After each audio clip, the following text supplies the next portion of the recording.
Welcome everyone, and it's been a busy week with Design Week, so I have a very husky voice, so it's not what people might expect of me, but nevertheless. Before we begin, I'd like to acknowledge the traditional owners of the land on which we meet, the Wurundjeri Woiwurrung people of the East Kulin Nation. And I pay my respects to their elders, past, present and emerging, and extend that respect to any First Nations people joining us here this evening, and acknowledge that land has never been ceded. So my name's Philip Goad, and it's a pleasure on behalf of the Robin Boyd Foundation Board to welcome you to Walsh Street here today. I'm delighted to introduce our guests of honour, Robin Cocks and Peter Carmichael, whose practice Cocks and Carmichael was founded in 1968. As well, I'd like to introduce former employees. We've got John Wardle, partner in Wardle, Peter Maddison, Director of Maddison Architects, Grant Amon, who's the Director of Grant Amon Architects, Lindsay Davis, Director of Garner Davis Architects, and Steve Whitford, who became a director from 1988 until 1998, when the practice became known as Cocks Carmichael Whitford. I'd also like to acknowledge former employee Vanessa Bird, who couldn't join us here this morning. And also to a big thank you to RMIT Design Archives for their assistance in digitising materials from the Cocks and Carmichael archive. Now, the format is quite specific today, and it's quite extensive. We'll hear first from Peter and Robin about their early years and the practice initially focusing on project housing and one-off commissions. And then John Wardle will speak to us about life in the practice, as the studio was an extraordinary fertile ground for many architects.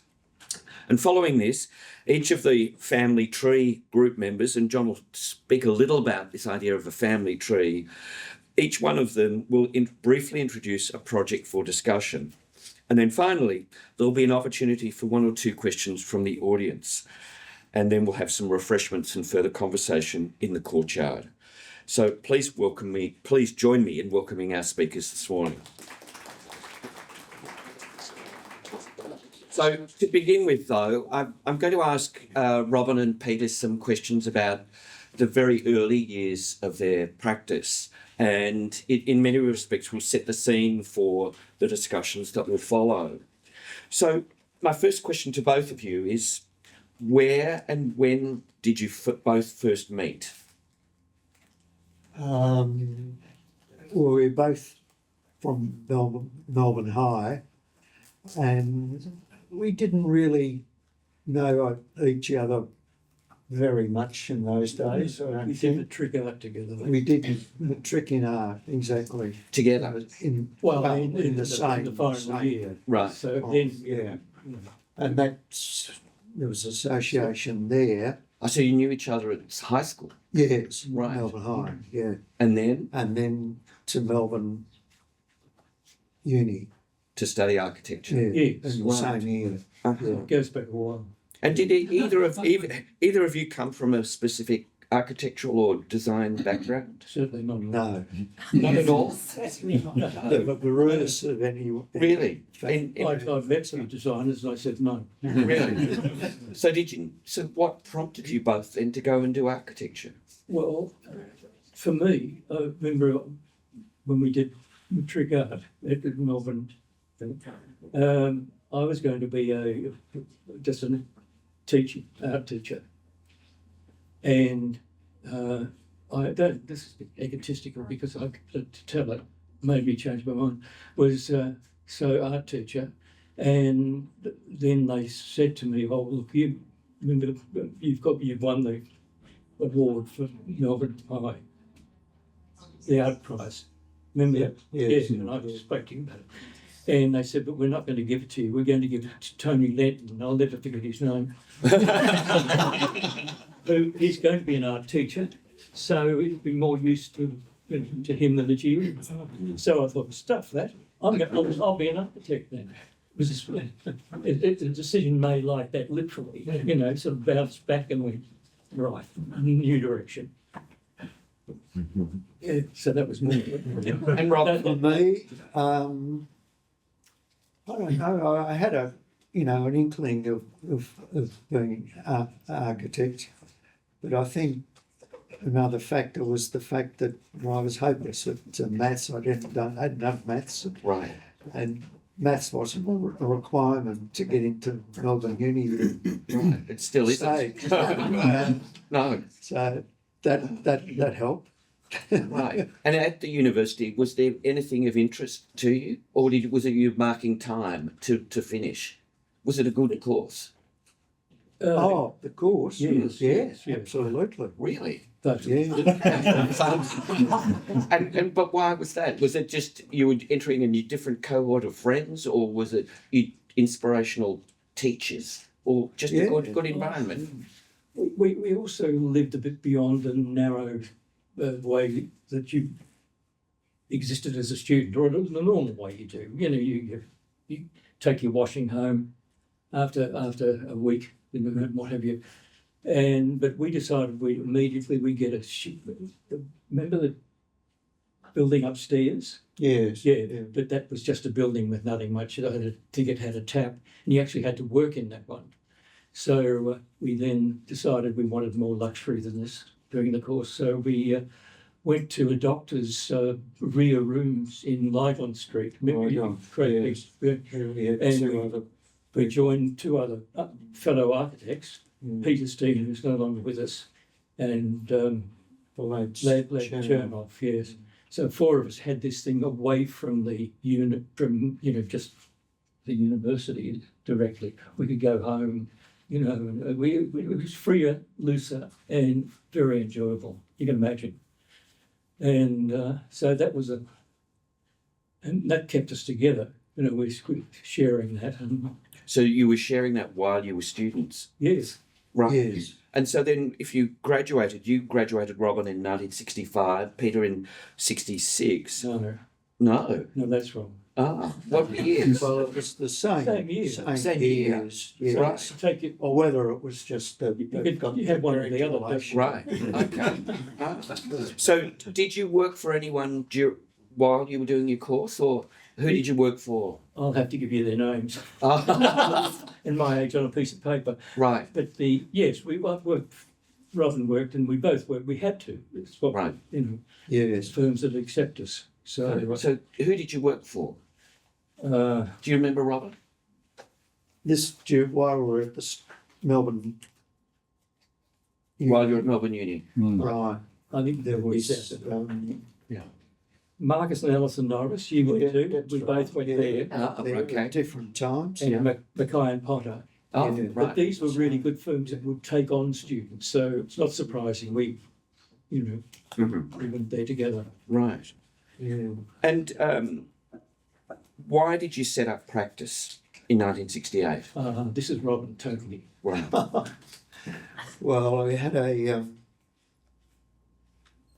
remote sort of connection to my wife's family, and this chap was a real estate man, so dangerous, and got us to do some flat development, which he then turned out and wouldn't pay us. Oh. So we said, "Oh, well, look, we better doing something about this," and I sued Peter onto him to be the bad boy and get him to do what became Design 70 Right.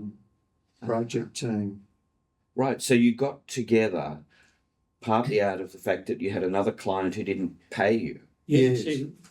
Robin approached me and said, "Look, can you help me in this? Because That's right. It's hard Yeah. being family, Right. Okay. Yeah. So you could play good cop, bad cop, Exactly. and still remain friends with the family. Yeah. Yes. Okay. And is that how Design 70 came about? Came. Yeah. Yes, what? It is. John Harris was with Merchant Builders Right. and the project builder, Yeah. and he was sales manager there. He was an important. Anyway, let's say sales manager. Yeah. And he was the one that said, well, look, I'm going to leave merchants. This is off the record, but I'm going to leave merchants and I'm going to develop my own project houses range, And he said, do you want to do the work? And that's how we did it. Right. So incredible. It was an offshoot of someone from Merchant Builders setting up Design 70. Yes. And away you went. Yes. Yeah. And then it became more that we could handle working for other offices. Right. Yeah. Right. And so you also did project houses though for Civic construction. Oh, that's later. Yes, Right. and much bigger. Yeah. Uh-huh. And so at that stage, where was your first office? Well, it was in the backyard of the family home. It was just a sort of it wasn't exactly a garden shed, but it was not much better. And where was the family home in Melbourne?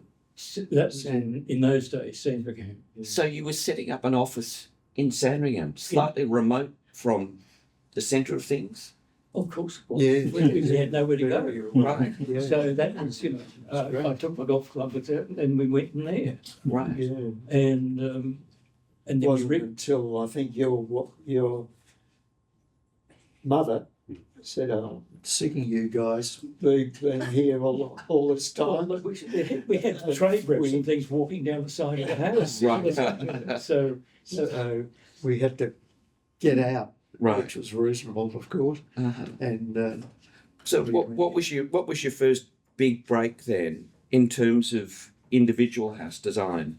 Conrad Hayman's written about the Adler House out in Balwyn, or was it the Woodley House? Which was no, forget the Adler House. Yeah. He somehow got that very wrong. That wasn't the first house at all. Mm-hmm. I've got a timing on the Adler House. Sorry, what did you? What was the big break in the because you're doing project housing Yeah. and very good at it. Yeah. Well, what we did was we looked at the project houses that had been done since World War II. There are quite a few of them, and they're all lightweight. They were the accommodation had been superseded. They were done as a cheap house for people who couldn't afford any more. So that was project housing. And we decided that we should do it differently from that. There's a lot of people who, can't afford one-off house, but this is a way in if we upgrade the product. So we looked at the materials, and it was quite brave actually to do in Melbourne pitched roofs with timber ceilings, not that alone, but faced brickwork as well and tiles for a project house. There'd never been one like that. Pettit and Seppert had done one similarly, but up there, and they were the biggest in Australia at that stage, with the best Ken Woolley doing the work, very good architects, and they were the objective we had. But we thought we'd go one more, and then rather have brick veneer, we have solid brick just to. And it worked. Mm. And then from that, you can't have a better opening to a practice, surely, than that. Then that person advertises all the time. If you do a great house, the friends see it, the people in the street see it. If they can get press, they see it. But beyond that, it's not a great penetration normally. It's just another very good house. But when you have something that people can walk through, can look, can talk to salespeople, it's quite a different thing. Mm. And that's how we started. And from that, our very first house, which is at Bomber House, he just walked in with his young wife and had a look, and we did the same materials for him, but flat roof and other things. And what we did for him, and once again, this is an important thing, I think, but with project housing and things, to have flexibility, to have change, to be able to do, and we designed him a 2-bedroom house with one living room and as a young married couple, but I put openings of 900 by 2.4 in certain areas that could be add-on bedrooms and add-on a family room and all the rest. And they're still there now, after all this time. Amazing. Yeah. Amazing. So, design's about more than just. I look at. I'm sure we all did this. I look at so much work, and I just think it's that should be there, or whatever, and that's really how design works, doesn't it? That we have opinions about how to do things, and that gives us variety. Yeah. And then the practice really took off. You had some major single-family houses, like the Woodley House, which got even more publicity, the Fork House as well. And the office had moved from Sandringham, from the backyard. Where did you go next? Well, I can't really recall exactly what the building was, but it was a big old house. Old big South Yarra in Toorak Road. South Yarra. And we had a pigeonhole out the back somewhere, overlooked the car park. External stair. Right. And were you employing anyone? No. Really? I think there was one. Not initially, we weren't. No, yeah, and then something in there, and then unfortunately there was a fire in the right in the middle building, of the house. and the person lost their life in the fire, and well, you had a whole lot of drawings on the bench that were totally destroyed and Yes, lost for the vets. Yes. The firm actually grew, and I think we're going to turn to John in a moment, to employ a lot of people, relatively speaking. At what point did the firm start to grow? Well, what happened was, the big thing was, once again, going back to the project house and to Design 70, Civic in Sydney, who were a rival to Pettit and Sevitt there, were looking for a new architect. And they saw the publicity, and the local, and liked the idea, and came and saw us up the back stair, and there were just two of us there. And once again, the why we sort of got up to a great start with them too, was the fact that I went up to Sydney and looked at all the North Shore blocks of land that were up for sale, and the people, aspired to beautiful blocks. And in Sydney, the new blocks up there were basically square, which we don't see in Melbourne. It's 50 by 150 and things. It's our standard block. There, it's virtually square. So I said, look, but what, and therefore the houses on that were a little bit awkward in a way. There were no sort of larger spaces and what have you. So I said, look, we've got to do, and a lot of the new houses were good houses, but they didn't look much from the street. There's no reason to want to buy one or build one.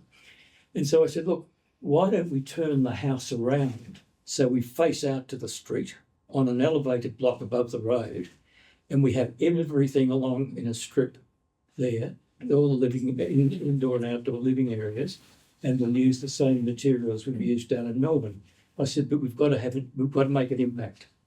We can't go and build something and then we'll all be disappointed if it doesn't sell. It's sold, it's called an X2. Yeah. And that house just won the award. Philip Cox walked out disgusted as I walked out to get the award. Yeah. Rushed past me. So it was hugely successful in Sydney, and you got institute accolades before you got recognition down here in many respects from the profession. Yes. You were well known in Sydney. Yeah. Look, I want to turn now to John to talk about the practice, because over the next decades, the firm grew and a lot of people worked for Cocks and Carmichael, and John's going to talk about that now. Yeah, thank you, Philip. Yes, it's good to be able to tell these stories. I think it'll be fascinating to see the various perspectives that so many that have gone on to do different things. You can recall, particularly this time together. This thing started off as Cocks and Carmichael, but also the family tree. And it's interesting when we look at how many practices around Melbourne throughout the history of Melbourne have actually generated a family tree of other practices that have come out through their employees. And particularly the one time that I was there, which is only 3.5 years, A series of people were there all at the same time. Some of us are here today. That all went on to create other practices in Melbourne that have all sustained themselves, as well as Cocks and Carmichael. So I just quickly, just out of interest, the name Rob Stead, that went on to set up Hayball, Lindsay Davis with Garner Davis, Peter Maddison with Maddison Architects, Steve Whitford, who went on, well, not only Cocks and Carmichael Whitford, but then went on with James Brearley, Grant Amon with his practice, Michael Markham, Vanessa Bird with Bird Delacour, Roger Wood with Wood Marsh. And then there's a series just before that, John Main at the same time with Ted Bailey with Main Bailey. And then before that, John Bastow and Keith Streams, and I'm sure there are others that have been there since. Those all at the one time, which is quite extraordinary.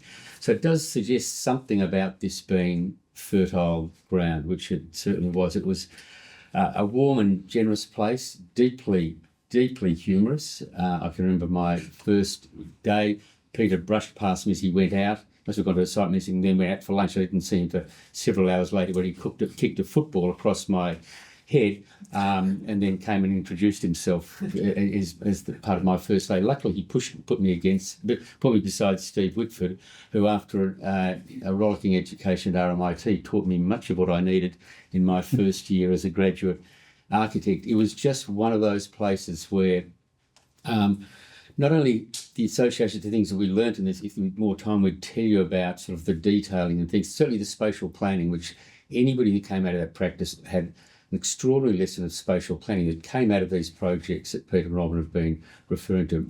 Remarkable efficiency of zoning in houses without passageways and the normal sort of separation between zones that one might be accustomed to. Remarkable lessons in utilising standard componentry and reappraising sort of prosaic things. And I remember silly things like a hinge that we would use called the HBVP 40 from Howard Parks Industries in Fairfield, I think there were, and we'd ring them up and a man would recite back down the phone to you about, I think the HVP 40 would be perfect for that application. Yes, I know Peter likes to reverse them so you don't see the butt of the hinge. And these sort of things became the language of a very taught and highly refined but very economical approach to architectural practice. But just the life within the practice was wonderful. And there was something about that place that gave it, I guess, also a place for architects. They were very social, this pair. There'd be Don Levy for lunch, or a series of people from the advertising industry particularly. Rob Thorley would come in high as a kite to discuss the latest render that he had to do for them. You just, in this smallish practice, the meeting place with other people was incredible. There was a sort of a rhythm that was set up with generally Robin would start by quietly tapping Peter on the shoulder at about 12 o'clock. Don Fitzpatrick's rung, and I think we're meeting such for lunch. And that would take a while, and generously, sometimes I got to go into the Peter's Citroen. People would generally drive because Robin would go to the bottle shop. Now, they had an account at 3 different bottle shops on 3 points of the compass. There would have been a fourth point, but we're in Middle Park, and that was the bay. And we'd drive to the bottle shop. Robin would go in to select the wines, which would take about 25 minutes, and come out with a couple of paper bags of wine. By now it's about 2 o'clock, and then head to the restaurant. Never to be back before 3 or so, and sometimes never at all. I really accompanied on those adventures. But there was still something. They were then meeting with other people, generally in parallel creative pursuits, that then drew into the life of the practice. So there's still something there, and in the few minutes we've got, can't go into the depth and breadth of it, but it was a particularly generous learning environment. Speed was rarely applied, so it was a place that we could learn along the way. They were all very young. That group were all graduate architects that had all started there as essentially pretty much their first job. So there was something about the place itself that has created not only that a remarkable body of work that we'll celebrate today, but has gone on in the lineage of some really successful other practitioners that still take their place in this city and state. So, John, thanks.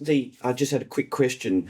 That environment where everyone was working, some of you may know the office in Middle Park, but can you describe what it was for us? Well, first of all, I started at Cardigan Place. Yep. Brian Sagrove was at the front, small studio in the front. So not everyone may know who Brian Sagrove was. Wonderful graphic designer who did. He's here. Oh, fantastic. Stand up, right? Stand up, right? Standing up. Good answer. Yeah, right. Yeah, unfortunately, Brian Sagrove's pipe jokes spanned the life of the practice. Yeah. Yeah, and as I said, there were other people. I always had Lance's Brian. What's his name? The engineer. Now Trevor Huggett. Trevor Huggett would drive his beautiful little Lancia forward, and we'd all recite out, "Well, I'll be buggered, it's Trevor Huggett," every time he came in the door. There's that sort of thing came up. So Cardigan Place, and then moved to Little Page Street, and we all helped renovate the office. We painted it over weekends and things, and moved into this sort of back lane, this great big old warehouse, which became then that wonderful foundation place that it sort of united all of our time there. And that's where I also worked briefly for Cocks and Carmichael. So we're now going to go to a series of projects. And our first one, Lindsay Davis, is going to talk about the Civic Growth House. Lindsay. Yeah. The Civic LC4, also known as the Growth House, was an innovative modular project home system designed by Cocks and Carmichael between 1970 and 74 for Civic Constructions. The project was developed for growth areas in Sydney and Melbourne and proposed a flexible house that could adapt and expand over time. A prototype was built in Castle Hill, New South Wales. The Growth House was based on a simple 3.6 by 3.6 metre structural grid. X and Y axes defined an endlessly expandable grid that allowed the house to grow over time. Timber or steel columns and beams organised each part of the house, including living, dining, cooking, sleeping and bathing spaces. The structural system made the house both flexible and economical, allowing rooms to be added as the family's needs changed. The Growth House was marketed through a catalogue called The Housing Game, designed by celebrated graphic designer Brian Sagrove in 1974. Designed as a fold-out board game, it allowed prospective owners to assemble different house layouts. The housing game included modular living rooms, bedrooms, kitchens, bathrooms, laundries, decks and pergolas that could be combined in endless variations. Flat and pitched roofs could also be applied to different spatial modules. Prospective owners were encouraged to design their own homes. In this sense, the project became an early experiment in participatory design, where flexibility and user input were balanced with embedded architectural principles. I know of 2 Cocks and Carmichael buildings near where I live and practice. One is 64 Mowbray Street, the other is Brian Sagrove's former office. Both are in Albert Park. I worked at Cocks and Carmichael after completing my architecture degree, travelling through America and visiting several Californian case study houses. Having also grown up in a late 1950s modernist home in Beaumaris, the case study houses became a particular interest of mine. Revisiting the Growth House reminded me of the work of Californian modernists, including Charles and Ray Eames, Craig Elwood, Raphael Soriano and Richard Neutra, and reignited a feeling that I had when I worked at Cocks and Carmichael in the mid-80s. Regular structural grids, infill wall panels, sliding glass doors, and the inventive use of off-the-shelf building products all felt closely connected to Californian modernism. And I'm going to briefly present 2 examples. One project that comes to mind is Craig Elwood's Case Study House 18 in Beverly Hills, designed between 1956 and 58. The house used a prefabricated steel frame with modular infill wall panels. A simple 2.4 by 2.4 metre structural grid organised the design and using exposed steel columns and beams expressed both internally and externally. Infill wall panels were constructed using timber stud framing with marine plywood linings. A second project that comes to mind is Rafael Soriano's all aluminium homes, developed through his building company Soria Structures in the 1960s. Soria Structures approached housing as a complete kit of parts building system. It combined design, manufacturing, construction, and cost control within a single modular framework. Soriano aimed to create lightweight prefabricated homes that could be quickly assembled using standardised aluminium components. Like the Growth House, the project balanced flexibility and participation with a clear architectural system.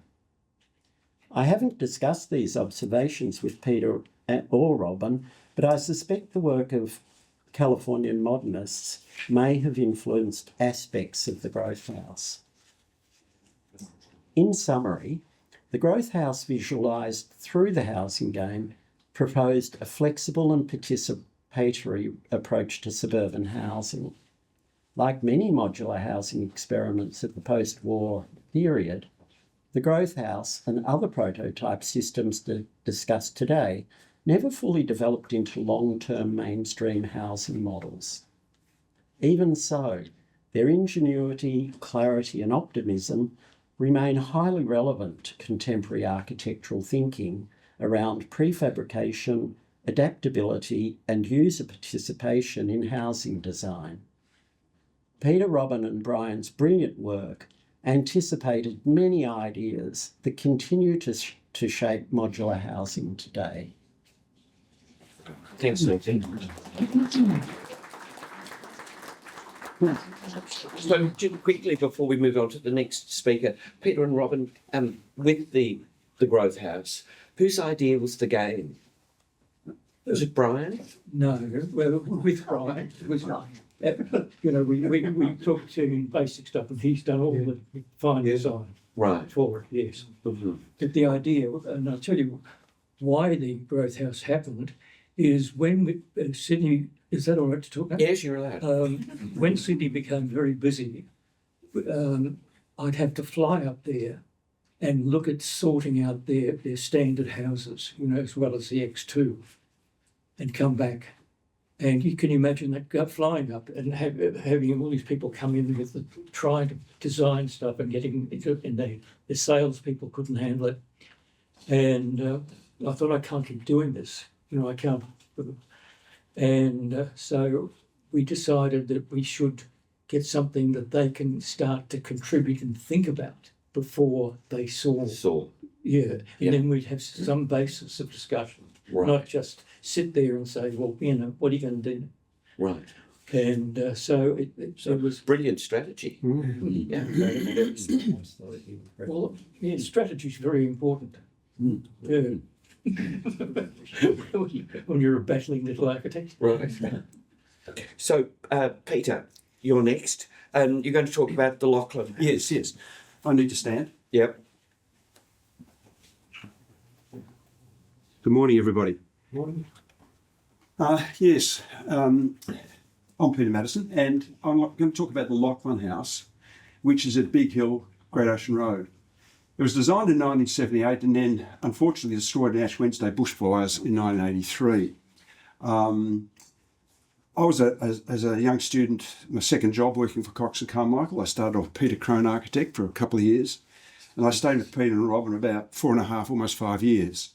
And just to endorse what John was saying, it set up a sort of a ground rules to the way I'd run my own practice, which has survived 35 years.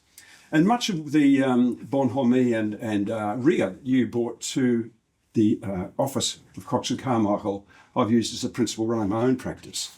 So I often reflect, as John does and all of us do, about the great times we had, but also the important work and commitment to architecture. And I still am very grateful for the responsibility you guys gave to me working your practice. I actually worked for Robin a bit more than Peter, and it was the time when John Cain came to power. Labor had been out of power for about 25 years, and he changed the way Melbourne works very much. He took a lot of initiatives, and amongst which the hospitality industry changed completely. So he engaged John Neuenhausen, a reader of economics at Melbourne University, to redefine the liquor licensing here in the state. And out of that, Peter and Robin got some work, not of which I'm going to talk about here, but it changed the complexion of the practice from being completely domestic to more commercial. And some of those projects will be talked about in a moment. But just getting back to this project, Lauchlan House, it was 2 years before I started. I was there from 1980 to almost 1985. It's a big hill. This is the site. It's one of these houses. I'm not sure exactly which one. Pete and Robin, can you recognise that map? It's the end of the driveway.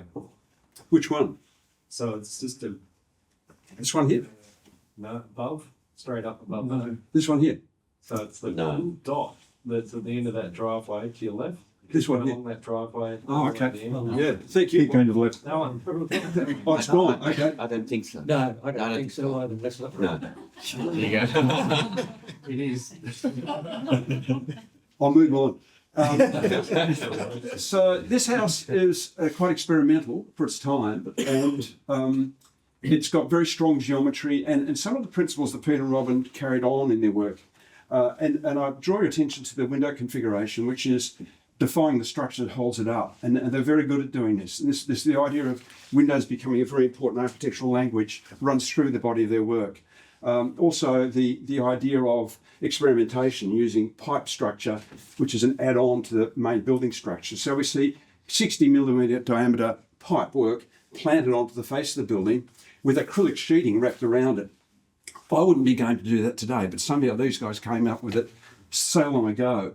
And this house, very lightweight building on a very steep site and humble in size.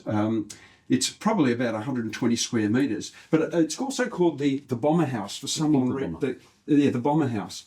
And I'm not sure why I got that moniker. Peter and Robert, do you know why? Well, when they were bombing London in World War II, the Heinkel bombers used to go over, and they got huge accuracy by being able to see straight down rather than. And is it because of the site location, the house? Yeah, we wanted to be able to get a situation where we didn't see the road, but we saw the water below. Okay. So okay. we got very, very steep, so we had to a regular floor, you couldn't see down the block. So, yeah. Because it faces almost directly south of a fantastic view out of the ocean. So Yes, yeah, it does. And so just looking back at the planning and again endorsing what Lindsay's just been through, the idea of rational planning and minimal kind of detail at the early design stage, but the principles are set up to be a very rational house. And it's clearly you've got marked the views to the ocean with that viewing arcs. You've got the north location, the idea of the forest behind you, and the idea of the steep site, somehow setting up a rational kind of design idea around dealing with those components. If you dig a bit deeper into the plan, again, set out on a very, as you were saying, Lindsay, very rational, I think it was a 900 grid you worked off on this house.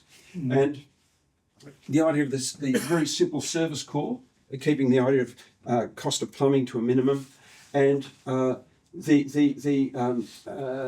plan itself, there was another drawing that set out all the structure underneath it. So I was thinking going into this very early stage, and I wondered whose drawing what this was, Robin and Peter. Can you recognise the handwriting?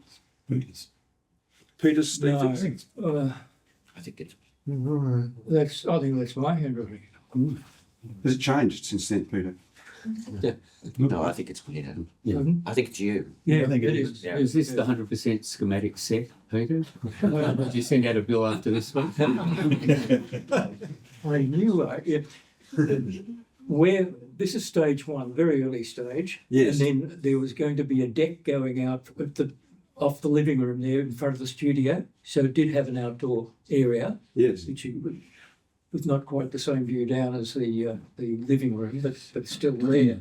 And then right up the hill, we're going to have a water collection area, big sheets of steel, hidden roofing, hidden landscaped in, and then flowing down to the house to a single tank in the house because there was no water. But it So only it's rainwater. water. Yeah, So- yeah, yeah. And that'd give good pressure and lots of water. Yeah. So that was the And I notice it's a single bedroom house. yeah, there was I can't remember that one, but there was no, looking at that I can't remember that, but it certainly was going to be another bedroom. Mhm. Only. It was not meant to be a family home. You know, No, so very modest inside. And Yeah. I like this particular diagram showing the way it relates to the landform and the idea of this being a very lightweight structure towards the front, kind of different zone. And I think you're a lot better drawing cars, Peter, than you were people. yeah, but there you But so's a fascination interest of yours. there you can see the door going out to the deck that was going to happen later on. Yeah, yeah. But on building there, you either had to build a strip house along the contour Yes. or something compact because it was so, So and Steve. various areas of the site were moving. You know, it's so very heavy rain. Mm. You get some area that would open up or went up once and there was this great gaping splash. And the whole section, because of heavy rain, had moved downhill. So, So up on stilts, obviously. And so some early idea around this skeletal frame plugged onto the front of the house with the glazing system detailed to the top. And you can't quite read this detail, this note here, which says, provide extra bracing if someone thinks necessary. that's, Yeah. You wouldn't get away with that today, I tell you. And there's the house now, this diagonal, very simple diagonal cladding relating to this wonderful beveled window that faces towards the ocean. And again, I guess you would have located around the existing landscape, would have nestled in amongst those trees. yes. You wouldn't, again, get away with that today because of the bushfire attack levels. that Oh, we had. yes. We lost 4 houses, I think. And the entrance, again, you've run the idea of the diagonal up the ramp to the front door. And I found some joinery detailing. A bit hard to see with this slide, but there's a rational approach to all the interiors here, all done. Now, Peter and Robin always drew on tracing, and they used those green ballpoint pens. And they'd hand these sorts of drawings down to us, underlings, and we'd have to develop them. But there was a lot of rationality with the way they went about it, a leanness in terms of the way they designed both the building and the interiors. And some early ideas here around, full height doors with glass panels above, basically a laminate kitchen, keeping it very simple. And the idea around standard componentry, which John was talking about with the hingeware. And I looked at some of the sort of standard gear that they were using those days, and they're still current today. I don't know if you remember the Skinny Mini. That became a standard item that we put in the house. Yeah. Plastic laminate, often sky blue. The satin chrome D-pull, which is still a favourite today. The Raymore T4 taps on the left-hand side, which were a standard. I think, Peter, you found a chrome star handle tap, and that became the new go-to accessory in the houses. The Kemp Thorn button light, or Oyster as it's known, was used, although I think we used round ones rather than the squarish ones. And of course, Pirelli rubber. And then this was a favourite of the office, this Darth Vader type fireplace. And I can't remember who's manufactured. Dapsol or Dipsol or something, I can't recall. But they became a go-to also. So we did have a kind of a guidance in terms of the way the interiors were fitted out as well as the exteriors. So they didn't leave just a sketch plan. They'd hover around our drawing boards and look over our shoulders and give us direction on the way the houses were assembled. So there's the house as you step back from it. The glazing you were talking about, it had to fit on his combi. So Did it? that's why it's sort of. I would have enjoyed a bigger curve. I was just wondering how they joined the vertical to the curved acrylic sheets, Peter. I wonder if that was detailed. I've forgotten. but certainly, I think that is too flat. The curve there is too flat. Yes. It should be, but we couldn't fit it in the combi. Yeah. So, Peter, I had a question. Your client, Brian Lauchlan, what did he do? Photographer. Bruce Lauchlan. Bruce. What did he do? Photographer. And how did you know about him? Why did he He come did to you? some work for us. Right. Okay. and the other one in St Kilda, whose name we can't remember. Brilliant. Just to finish off, I was fortunate to visit Peter just before Christmas, knowing this was coming up. And I went to Peter's house in Beaumaris, Merrimont Avenue, Beaumaris, and I was able to reflect on Peter's house, having just visited, and this house. And there's quite a lot of similarities, particularly with the approach to glazing. So Peter's house is the one where Peter currently lives.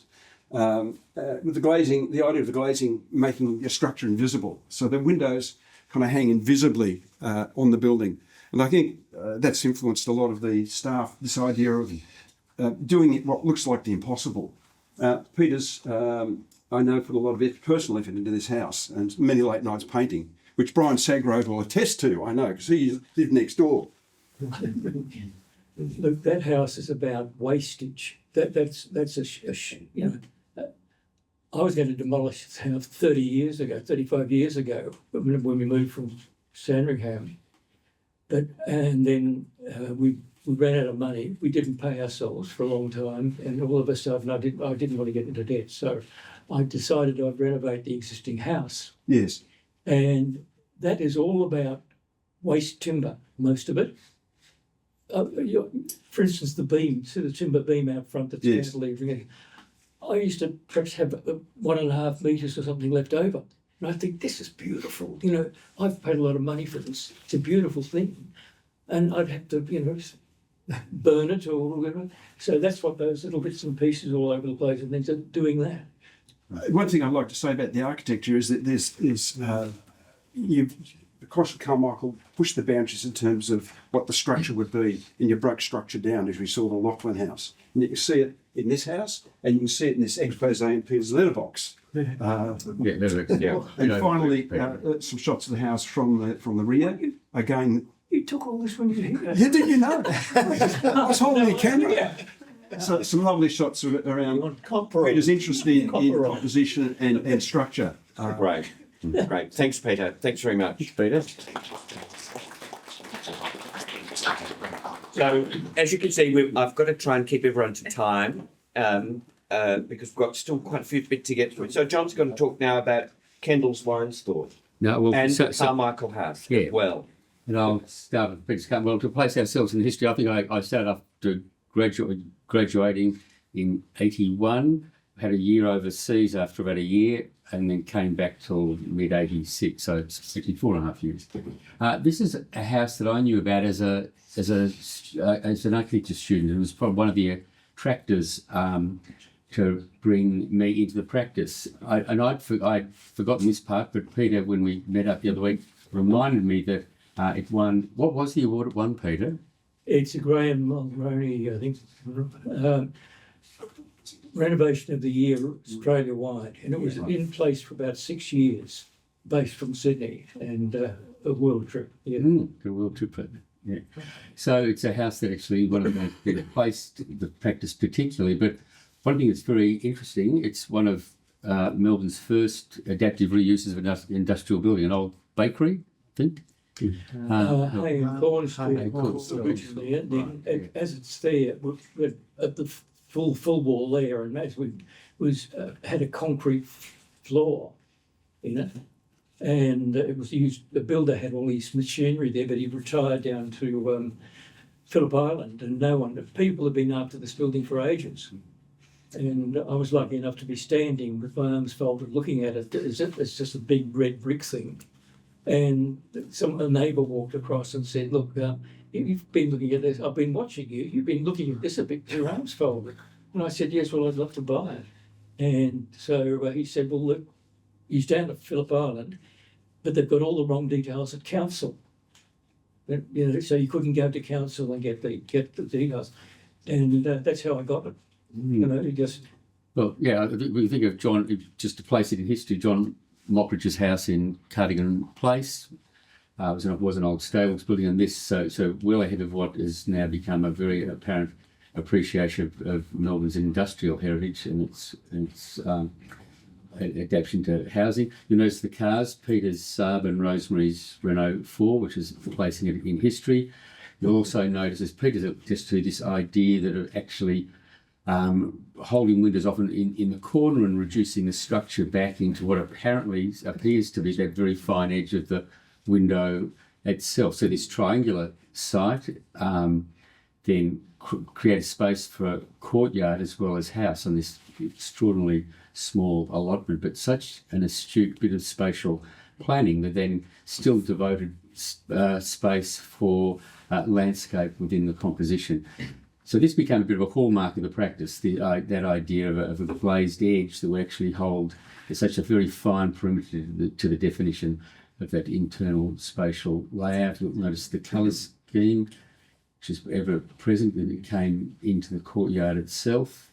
Did recycled brick was it the bricks from the building on the base, the bricks on the base of the courtyard, I imagine, were from They were. I had demolition people works. cleaning bricks, and relaying them.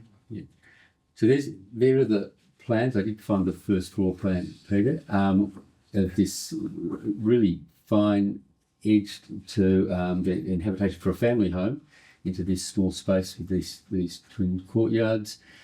Then as we come to see the interior, not only will we see the furniture of the time, but again you'll start to see the sorts of things that became more apparent and known to us in the houses that we all worked on, the kind of glazing systems in joinery, and here, but in a very tight space. But the outlook into these courtyard spaces from this triangulated form are very astute. Anything about the furniture, Peter? You want to the furniture? Peter? You want to remind us? Yeah, we sold that as soon as I sold the house. I noticed in the sales agreement. Yeah. Oh, well, I just look. Most architects are afraid of colour. Not afraid's too strong a word, but don't. And I just thought in this one, because colour I'd done on the outside, I'd keep it going inside, And I was going to buy the house next door, which I should have done. I might still have been there. Now, this became very much a sector of the first house I worked on. Also, this was applied to many houses. What was the system the glazing system that went from one project to the next? What was the glazing system used here? Yeah. Oh, yes. Timber.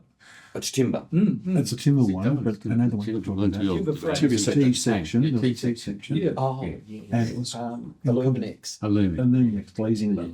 Glazing bar. But so there's an upper level terrace and the primary bedroom. Then another project, I think, just to take it away from housing, is something that I still think is a really remarkable place. I looked at, I'd forgotten it was Philip Liebman, completely forgotten that moment of history, an important client for this practice. But the idea of a shop front that is excludes primary vision in and holds in place just that precious commodity of what they're most trying to sell, which is wine, to draw you into an inner world where wine is displayed, was quite a bold move. So this glass frontage really reveals only the door itself and a sidelight viewing portal, but then this beautiful cabinet that sticks out into to the alignment with the footpath, and to reveal this cabinet of very fine wines, which is what this wine business was about. So to take you through and in, and just in that relationship of the span of the beam, the very fine column that holds that shut-in display case and everything, it was all really quite a beautiful equation in steel. So I'm going to just take you through this. Peter, is there anything you want to talk about with the wine? Well, when we did the building, first of all, we analysed the street and cars driving slowly and pedestrians. And there was no curve there. So that we immediately put a curve in to be noticed against all the other shop fronts.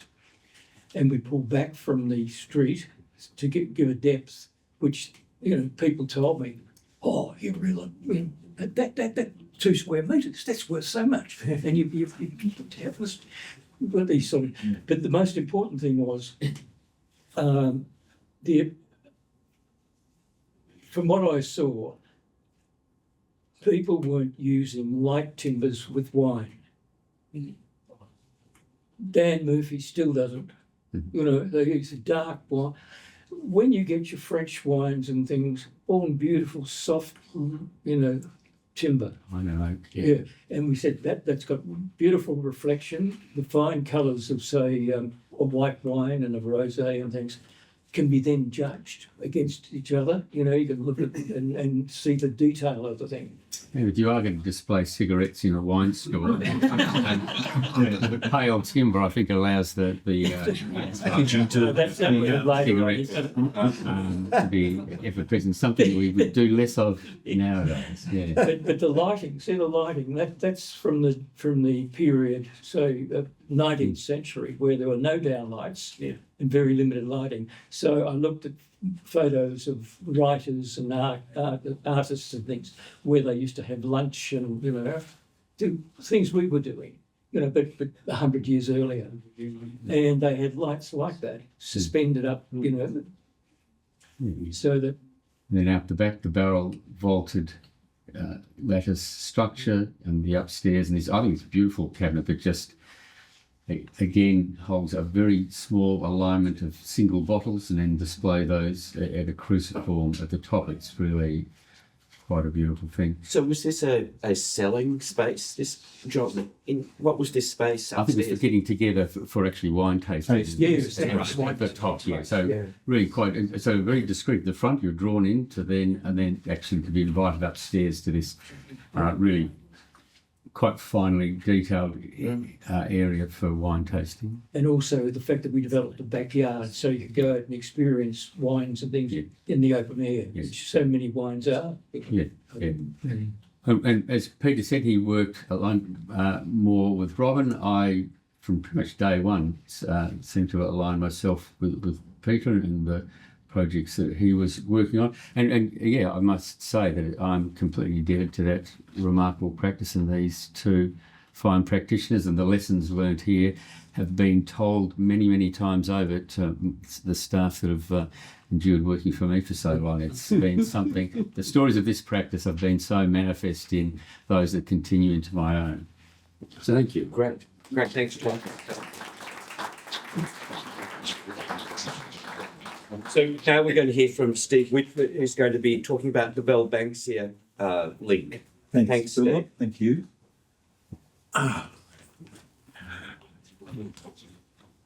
Good afternoon, everyone. Just checking what time it was. Okay, so yes, it was a remarkable place, and the freedom that was given to us within the office was remarkable as well. So anyway, early in 1990, Vic Roads rang and asked, "Can we come and speak with you?" They were trying to determine whether architecture was the solution to their problems. The cutting walls had fallen through the cracks. Engineering thought they were landscape, and landscape thought they were engineering. They were looking for someone to work with, and they were speaking to the usual suspects at the time: ARM, DCM, CCW, and others I can't recall. At our first meeting, Jackie Ross, head of Vic Roads Landscape, and others from Road Engineering presented the project. We could only offer what we thought were obvious observations at the time. We agreed with Jackie that their current solution looked like an already poorly maintained stormwater drain. We argued that, like our pedestrian bridge and Centreway Arcade, the walls were infrastructure offering unique urban design opportunities and responsibilities. We argued that given that we would be travelling at 60 to 80 kilometres an hour, details of the scale of the pedestrian may well be irrelevant. We argued the car acts as a scale modifier. Long distances collapse, hills flatten, events isolated in time and space compress into short-linked sequences. We argued that we were interested in the kinetics of the project: motion, direction, orientation, rhythm, space and time. We argued that form and space and detail would enter through the windscreen and exit via the rearview mirror, and that J.G. Ballard would find some poetry in all of this. The next day, Jackie Ross rang us back. We had the job because, surprisingly, we were the only architects who spoke to her about perception at speed, scale modifiers, rearview mirrors and Ballard. We quickly realised this was no ordinary architectural project. It was programmatically empty, which I mean we didn't need to accommodate anybody, that we didn't have to make a space for people to inhabit in the traditional sense. Topographically, geometrically and spatially predetermined by the engineers. Structurally and materially non-negotiable. Yet aesthetically it was a blank canvas, and therefore some would argue full of cliches. So the project was both too constrained and almost totally unconstrained all at once. So where do we start? After a week of research, we had a more refined set of observations, objectives and propositions. The scale of the equipment on site was impressive. One wall was concave, so mostly driven at. The other wall was convex, so mostly driven past. One wall was always in the sun, the other wall always in the shade. We could overstate everything: panel size, light and shade, warm and cool, traffic direction and speed, and the articulation of elements, patterns and textures. Giant orders came to mind, not to unify facades, but to clarify perception at 60 to 80 kilometres an hour. The reactions to our early drawings were, to say the least, mixed. The plans seemed interesting to us, but all too familiar to Jackie and the engineers. Our sections seemed familiar to us, but were surprising to them, because we'd introduced the idea of parapet, freeing the profile of the wall from the on-grade site topography. Our elevations were deceptive, straight and low, though we knew them to be curved and high. Our model, disappointingly, wasn't finished. An Alice Check's hand-drawn perspective, looking through the windscreen while driving through the cutting, sent Jackie Ross running out of our office in glee. So needless to say, landscape was more than convinced, and road engineering was willing to follow their lead. All we had to do was to convince on-site construction team, particularly the project engineer. But our first site visit meeting didn't go well. The team were not comfortable with the use of the parapet, nor the use of colour, nor the quartz aggregate in the sunny wall, nor the tiles on the shaded wall, nor the giant order, nor the panel size, nor the panels leaning in the direction of the adjacent traffic. In other words, they were not comfortable with any of our design propositions. And Jackie and we had to argue hard and long for the good reasons behind these discomforts. Now, despite this shaky start, by 1992, we have moved forward. Some at first, it is fair to say, more enthusiastically than others. However, the project came in under budget, it finished ahead of schedule, it won a concrete engineering award, a road hardware award, a colour and infrastructure award. Suddenly the engineers were our new best friends.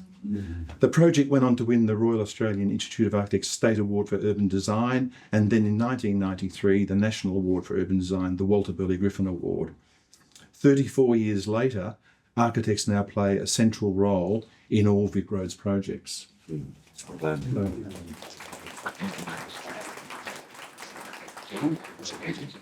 Peter and Robin, was it a surprise, and Steve too, was it a surprise to get that phone call to come and talk to Vic Roads about this? I think it was. We all looked at, we paid our registration. Are our cars, are our cars roadworthy? I think Peter was always roaming around some dodgy modified, Renault or something. So we thought, at first we thought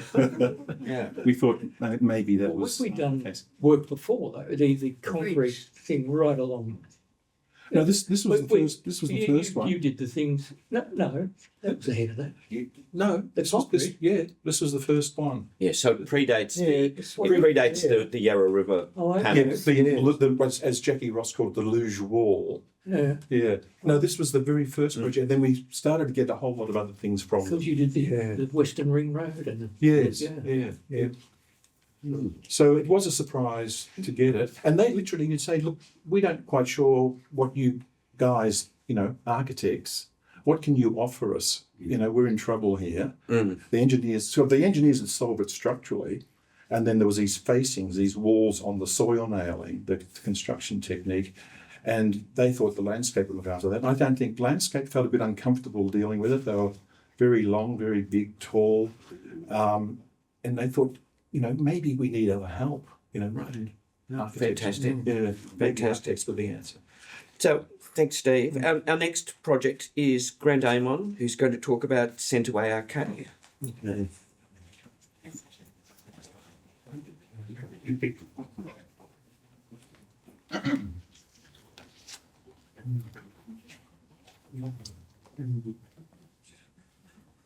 Which one? This one? Okay. Yeah, thanks to Peter and Robin and Steve, opportunity to speak here as well. I was working in the office mid-80s, and this was sort of near the end of my time at Cocks and Carmichael, but very much enjoy, especially the lunches, and still continue to do so. So I'll read this out, but this was a project. Centreway Arcade is located between Collins Street and Centre Arcade. It's a major pedestrian thoroughfare within the city. It's a Tompkins and Tompkins designed in 1912 and of the late Edwardian era. And Cocks Carmichael Whitford completed a major refurbishment of the entire building in 1987 to 89. These are shots of at that time. And it was for a client, Lonnie Lieberman, who bought the building and saw an opportunity to upgrade the building. These are some older shots of the original building. Historian Rowan Story described it as a bit of American Beaux-Arts with its strongly modelled base arch and radiating rustication with fruity details and scrolls around the oval windows, rising vertically with projecting bay windows and ornate upper cornice and balcony. It's also one of the first steel frame buildings erected in Melbourne at the time.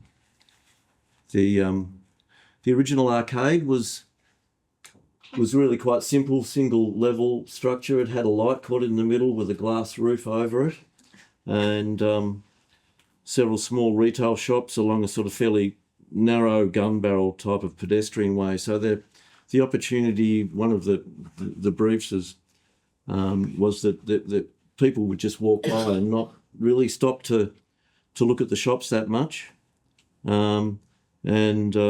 According to Steve, who was the sort of major project and design architect on this one with Peter, the arcade did not reflect its civic importance as a major city walkway and laneway linking crosspaths through the city. Despite its impressive facade, it had neither the scale nor the grandeur of other examples such as Block Arcade or Royal Arcade. And, there's sort of intrigue and deference to planning, the change in height, the volumes.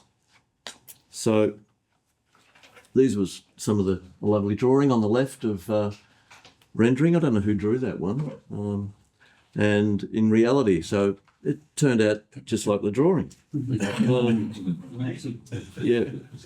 So the brief to refurbish the arcade and building in general encompassed getting the arcade, gutting the arcade and light court, opening up a new atrium to the sky, whilst infilling the light court with extra leasable commercial office area.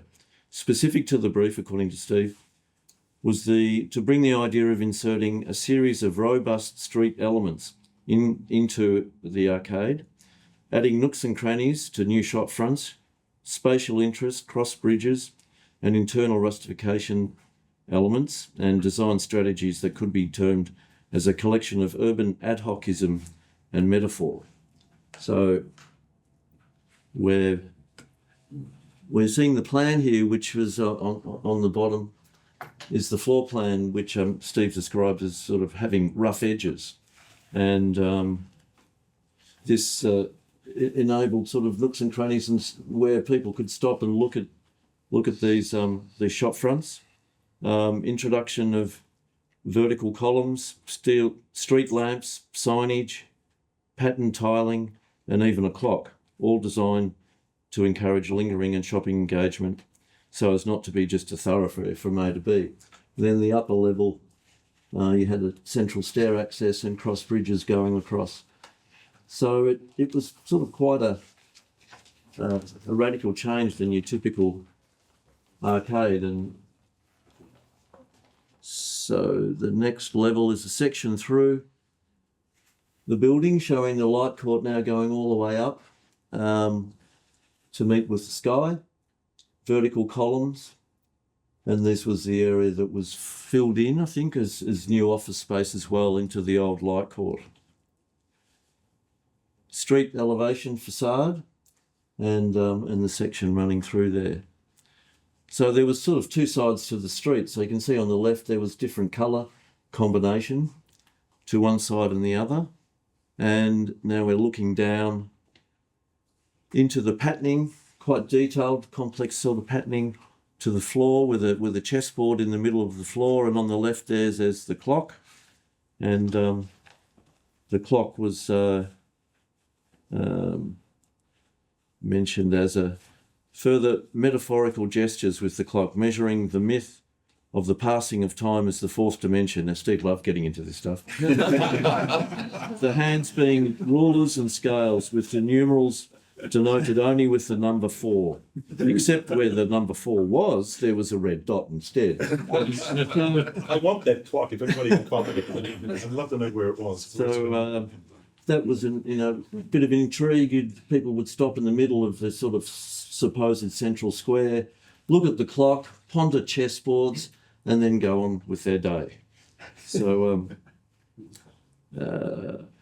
and as John mentioned, this sort of corner detailing of glass corners, and this is where the shop fronts became a kind of angled, contorted shop front, but it still had that classic Cocks and Carmichael bunch-like glass corner and beveled edges. And then of course there was the infamous sort of text wall.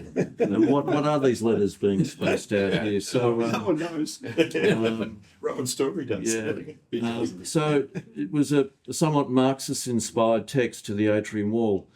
As one glanced upward, wondering how to decipher this message spelt out in spaced letters, and it says, "We live in a society that places an inordinate value on goods and services." So quite a Consumer goods and services. consumer goods and services.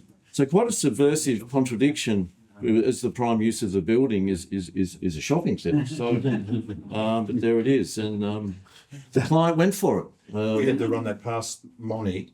We told him what we were going to do because there was a request to advertise one of the key tenants on that wall, and we thought if that could change, we could do something else. And we ran it past him, and this is an inordinate. And he said, "It's probably true. Go for it." Yeah. And then some lovely sort of black and white shots of just looking on the bridges and looking up to the atrium and the upper level offices. Looking down into the chessboard and then up into the atrium again. And at the front, further opportunities to embellish the building and make it known. There was a new triangular canopy put up, and what's termed a brooch was added to the building to the front. There was a jeweller at the time, Kalia Makagawa, was quite popular, and this was seen as a sort of decorative brooch that actually represented the city grid, and the yarrow in the sort of blue arch and the Collins Street and into the middle onto the building, and then just some detail shots of the colour scheme, which was very important. 2 different colours to each side, and these colours continued on through the building inside. These are more recent shots. The building's kind of lost all its decorations and embellishments and complexity, and now it's sort of gone back to really just the building. The brooch has been removed, and Rowan Story actually wrote about the sort of postmodern loss to Centreway Arcade at the time, and unfortunately this is sort of what we got now. An amazing image on the left where they've filled in the arcade, and it still exists up above, but no one really knows about it. So, and it's really quite amazing that such rich architecture could could be hidden like that. So, in summary, it was certainly a project with an abundance of rich layering, meaning, and attempts of public engagement, metaphor, and complexity. And a little phrase as Steve Evenly was standing up with Peter Carmichael on one of these bridges, looking down, looking down, and he said, "Well, I'm worried, Peter. Have we gone too far?" I'll leave that. Great, thank you.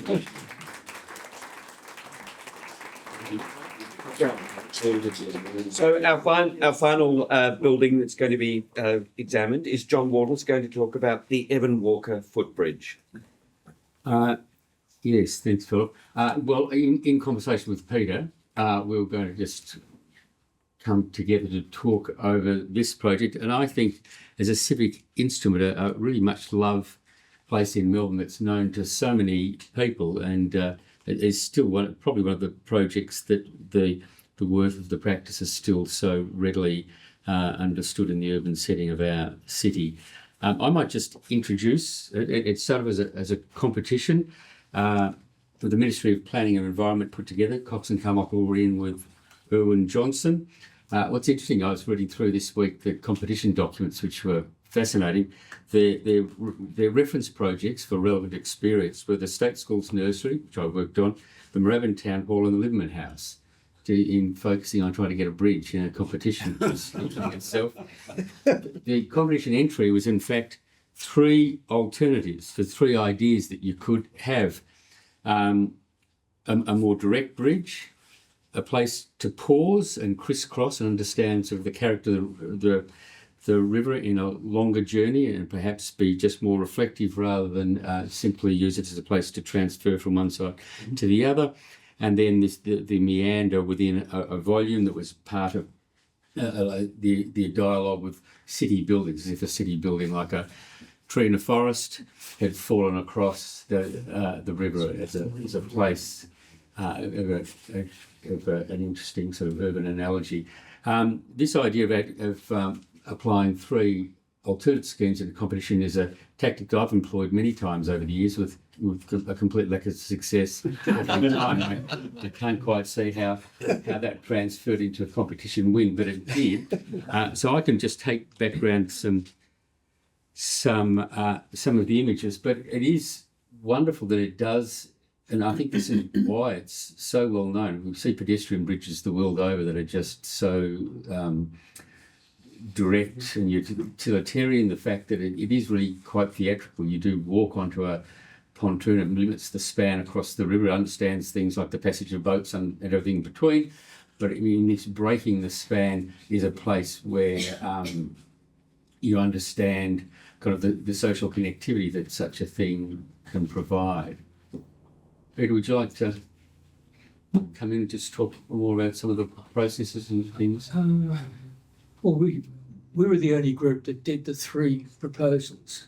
Steve's building had fallen out of the CBD across the river, which was the last one we saw. And the other 2, we knew that the other people in the architects would be using just one point of support for minimal disturbance of the river and a sensible span across the river. So we knew that would happen. So we did one of those 2, which you've just seen. And then we've done this one, which is, I went along to the South Bank and just looked at who was doing what. And then I was surprised at the number of people taking photographs of the CBD, and looking across at the thing. And I thought, well, if we gave people somewhere on the river as well as just being on South Bank to do that, they've got more shots. They could shoot up and down the river, or they're down lower near the river traffic and what have you. So we did that. We put two areas on the bridge itself where you were, at the ends there, where you could stand and take photographs of it without being disturbed by the people crossing it. And on the way down below. But it was, I'm just trying to abbreviate what I'm trying to say, not say so much. The big thing was and we had, after it was built, we had phone messages from overseas, mainly Japan and Germany. How does that bridge work? You know, how does it stay up? Look at it. Yeah. And that arch is not big enough to hold those walkways, and you've got steel going out into space. You know, that seems to be doing very little apart from that. And this is really the only reason we got into this. We're the young kids who won a few awards. That's all we were. The others were established good architects. And but it was the engineers, Erwin Johnson, who were they were very highly rated, and we were shocked when they asked us to join them. You know, we were just nobodies, little nobodies. So the engineers asked you to join them? Yes. Yeah. And that was you know, that was sort of like the Growth House and other Right. things. You know. Yeah. But the anyway, and we sketched up this, and I said, look, I'm bored with a lot of footbridges. They're just narrow things, you know, they're down low and what have you. That I want something that's got a little bit more form, and so that's why we put the triangle across and what have you. And he said, well, look, I can do that. I didn't think for a moment he would. They'd say, no, look, you'll have to do that. But that idea was to be modified by them to make it work. And they said, no, I can do it. And they did it. And I said, well, how are you going to do it? And the whole thing is a bow truss. Everything works together. If the walkways were flat, they'd have to be massive, to support them. But everything works together. And people, you know, see the little dropper there at the top on the arch? People were naturally, even engineers overseas, were thinking that that's how the bridge was being held up. And it's not. It's all the forces working on each other. Which in itself is far more original than it, you know, in terms of just its appearance. Technically, is interesting, and that's all credit to the engineers. I think there's that idea, that sort of understanding, like a passage out or somewhere in Italy, something you do walk onto a place where you tend to stop, you change direction, so the perspective toward the city changes, and even then you don't then arrive on to refer again. You another point of support, change direction again. So it's it's that episodic nature of it that I think has made it such an interesting. It was we're very, very lucky to get it through, because there were the assessment panel, there were 3 people who were dead against it because they thought it was a strange looking thing that, you know, and what am I trying to say? Anyway, one of the group said to me, on the island you've got here, are you going to have a toilet and Yeah.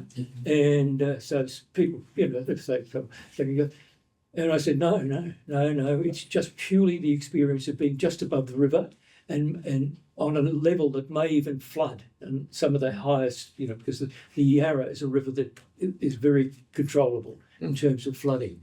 And I said, it's going to be detailed so the whole thing can go under water, like 300 mil or something in the worst way. And I said, no, definitely not. And then he came back later when it was water, and he said, that was very smart you said that, because he and the 2 of the others were going to say, too expensive. Put a toilet. All that was there was water. We could get water easily and power, but no sewerage. And across the other side on the south bank, the amount of things in that riverbank side of pipes, of, you name it, you know, conduits all over the place.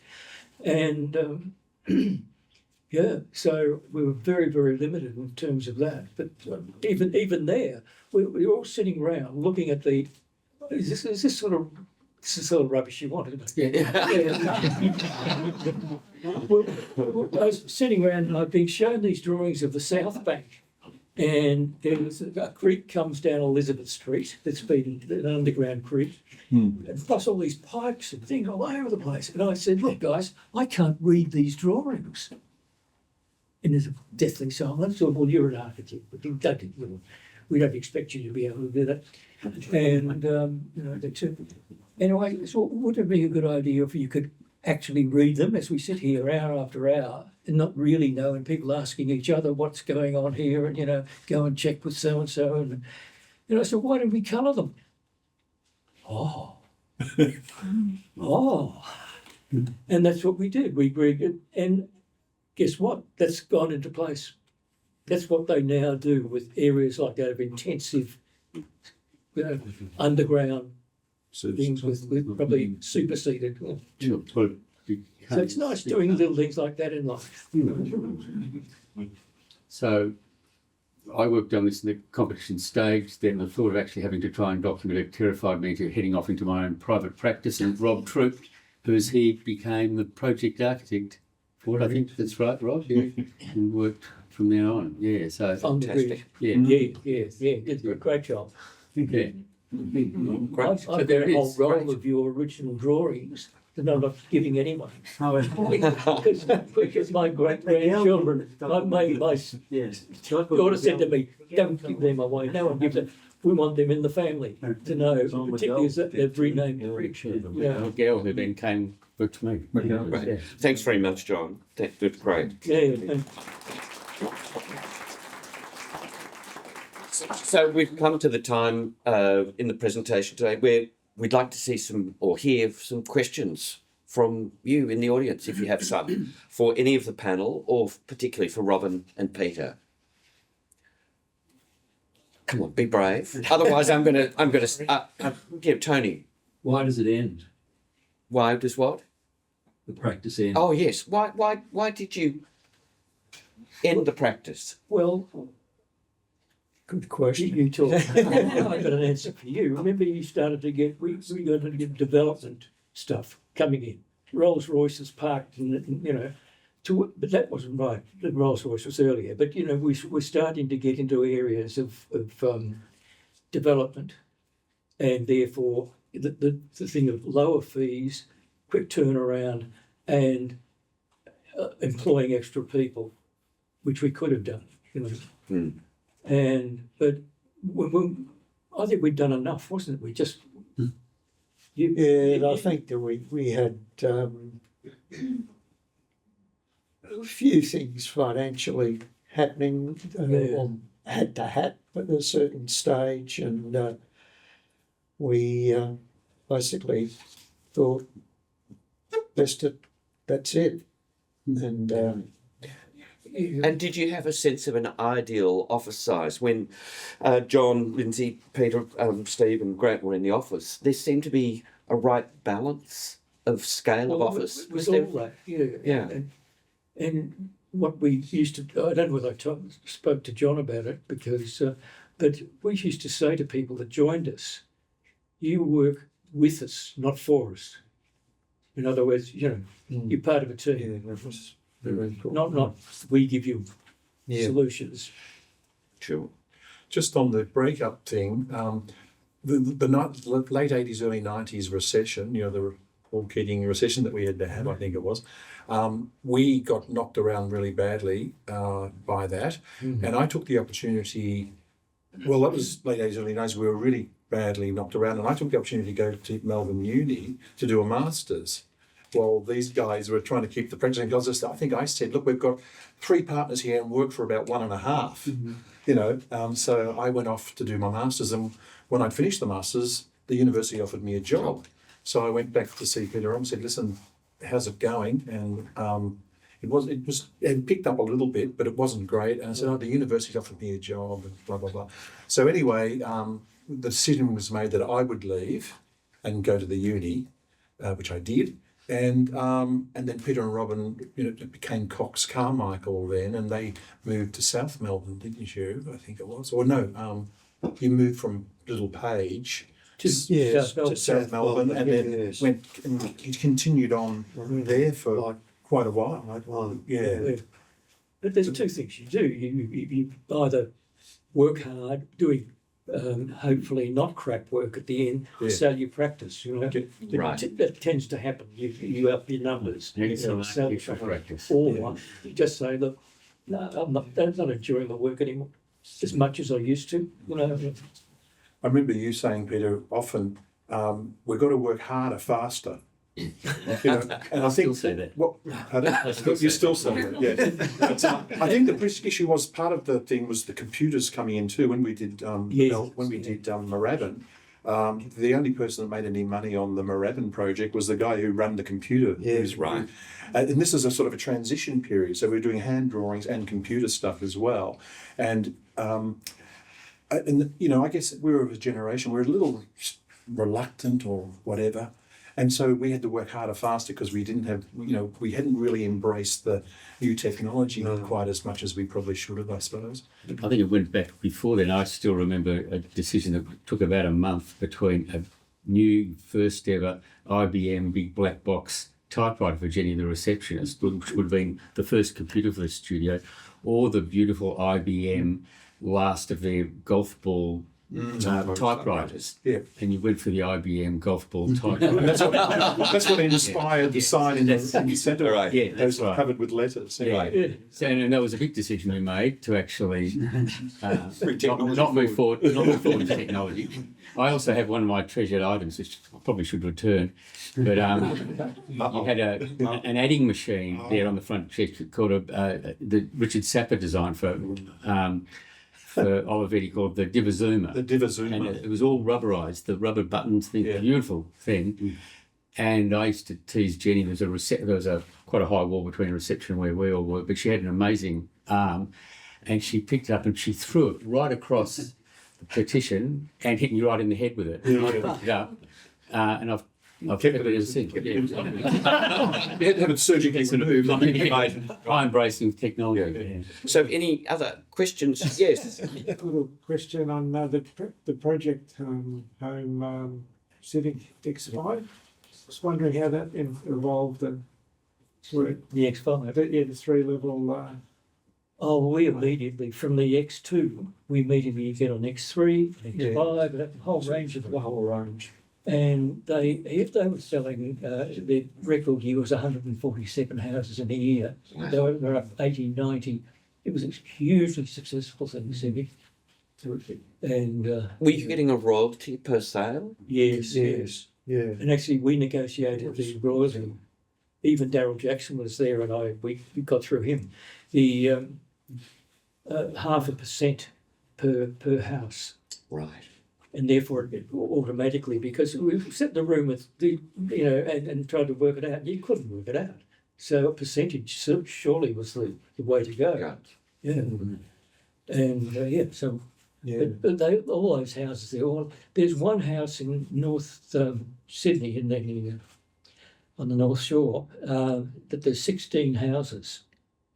16 out of a total of about 40 houses of civic houses. They're there like a display village. And it's good. So Peter and Robin, I was going to ask about how did merchant builders feel about the competition from Design 70? Because you went and worked for merchant builders later. Yes. And then Ken Baker after that. Left merchant builders, Landmark Homes, and you did houses for them too. Oh, well, merchant builders were very good to us. I mean, he lived till he died. Jenkin lived in the house in St Vincent's Place. We did. Oh, so you did? Yeah. David Jenkins' house in St Vincent's Place. So there was no, Uh-huh. It was good stuff. When things are working, and you're happy with your job, people are very friendly and pleasant. So can I add the solar homes? I just Yes, that was Warren Dodgy. that's Ken Baker. Yeah, for Landmark. Oh, Landmark. Yeah, yes. Landmark. There was It's got a younger one, actually. Yeah. But that one's got a rating. It's a rated house. Yeah, in Templestowe, I think some of them are heritage listed now. Yeah. There was the Boss House. Yes. In 1979, that was the year I graduated. I remember Keith and myself working on the Boss House with Robin, I think it was generally. That's right. But that house in 1979 was completely self-sufficient. Yeah, it Yeah. was. And the only, except for the phone, The that they brought phone. the phone in. Yeah. But They didn't have everything else was completely, mobiles. yeah, no mobiles, exactly. So I think that's an aspect of Cocks and Carmichael early work that we haven't talked about, which was the concerns for low energy, passive solar energy design and the like. It shows you the capacity of the firm that we could be talking a lot more about all of those early houses as well. Quite extraordinary house, the Smith House, the Fork House, and so on. It's an incredible body of work. First, though, I'd like to really thank our guests of honour, Peter Carmichael and Robin Cocks.